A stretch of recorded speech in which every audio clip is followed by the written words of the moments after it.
Friends, இப்போ வந்து நம்மளோட ஃபர்ஸ்ட் ரெசிபி பண்ணுறதுக்கு நான் வந்து ஒரு ஹாஃப் ஆப்பிள் வந்து எடுத்துருக்கேன். பியூரியா வந்து அரைச்சி எடுத்துருக்கேன். இல்லைனா ஒரு சின்ன பேன் ஏதாவது எடுத்துக்கோங்க. இதில் வந்து ஒரு 2 டேபிள் ஸ்பூன் கோதுமை மாவு வந்து நான் ஆட் பண்ணிக்கிறேன்.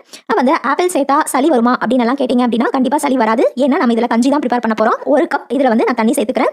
இதை வந்து நம்ம நல்லா மிக்ஸ் பண்ணிக்கலாம். இப்போ வந்து இதை ஸ்டவ்ல வச்சுட்டு ஒரு மீடியம் ஃப்ளேம்ல கை விடாம கிளறிட்டே இருங்க. அது ரொம்ப டேஸ்டா இருக்கும். அதே மாதிரி இனிப்பா இருக்கும். ஆப்பிள் சேர்த்துக்கிறதால உங்களுக்கு ஸ்வீட் மட்டும். இதை வந்து நீங்க குழந்தைங்களுக்கு மார்னிங் பிரேக்ஃபாஸ்டாவும் வந்து கொடுக்கலாம். ஸோ இந்த மாதிரி ஒரு சில்கி ஸ்மூத்தான கஞ்சியா வந்து நம்ம குழந்தைங்களுக்கு வந்து ஒரு கதகதப்பான சூட்ல நைட் டின்னரா வந்து தாராளமா ஊட்டி விடலாம். நம்ம அடுத்த டின்னர் ரெசிபி வந்து நம்ம வந்து ஒரு இட்லி பாத்திரம் வந்து நான் எடுத்துக்கிறேன். அதில் வந்து இட்லி வந்து ஒரு 2 இட்லி வந்து ஊற்றிக்கிறேன்.